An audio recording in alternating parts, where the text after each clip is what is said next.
Sleeping Beauty was first published in 1528. That's where I'm going with this. I am sure you could take it all the way back. But the version that we know today came out of one called Perseforest, which is, I think, some sort of Old English that I'm saying wrong. Okay, but anyway. Yeah, you probably are.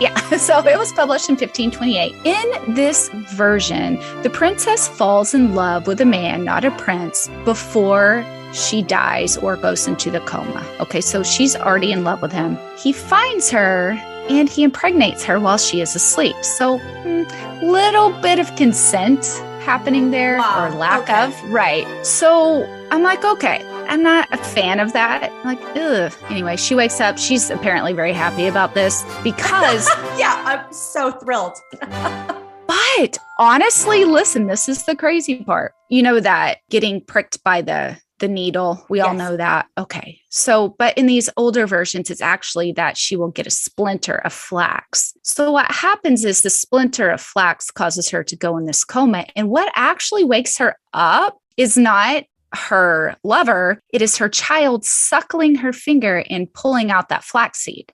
I think that might be part of why she's happy about it. Okay. Yeah. Not that it happened, but that in the end, that is what caused her to wake up. I'm guessing also, who the heck knows what these people were thinking when they wrote these things. And I will tell you this, a very prominent writer wrote something more disgusting in modern time. So I'm not going to judge these people. Okay. Definitely a lack of consent there. The next adaptation was published in 1634. And this is where it takes the dark turn that a lot of those articles came up about. It was a version by, I'm not going to say his name correctly. It is Italian, Giambattista Basile. He's an Italian poet and a fairy tale collector. So he preceded the Grimm brothers, but probably around the same time as Perrault. But he's Italian. Okay. So he changes it from, one, the princess never falls in love with any sort of prince. She's just put into this coma. We don't need to get into why. But the flaxseed is still part of it. So she goes into this coma, and then a king happens upon her comatose body and sleeps with her. Story is all sorts of wrong. Right. Why are you adapting it into this even worse version of what has already happened? Like the story before, she gives birth to twins in her sleep. They suckle at her finger and pull out the flaxseed. So the king eventually returns, probably 2-3 years later. Oh, hey, I have a family. But you know what? Sleeping Beauty is very happy to see him, probably because she's been stuck at home with these freaking twins with no other human being around. So yeah, I'm sure she does bond with him because she is messed in the head. Conversation, right? For sure, right? So she wakes up, doesn't know what has happened, and then this man comes around and is like, "Oh yeah, I did that, by the way." And she's like, "Oh, let's be friends, and I'm so happy that you're here." Right. So he says, I have all these feelings for you. I want to take you back to my kingdom. Stay put, though. I'm going to have to work some things out back home. I'll be back to get you. But don't worry, it gets worse. Like, that's not the worst part. I personally think it's all equally worse, but there's more to the story that is gruesome and weird. Oh my God, right. I can't.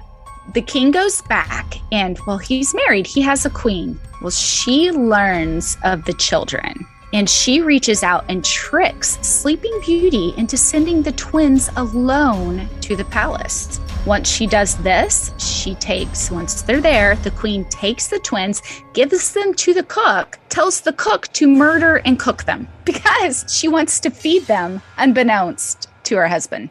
That is some sick and twisted revenge as a dish best served cold. Oh my God. Right?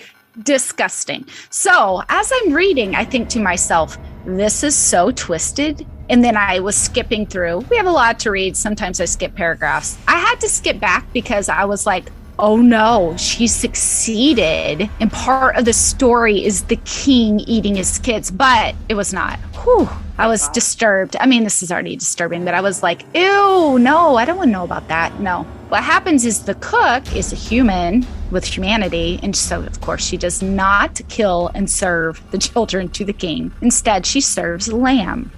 But the queen doesn't know this. So while the king is eating, the queen is over there going, "Ooh, do you like eating yourself?" Like a psycho. Oh my God, Monica. I'm laughing so hard. It's not funny.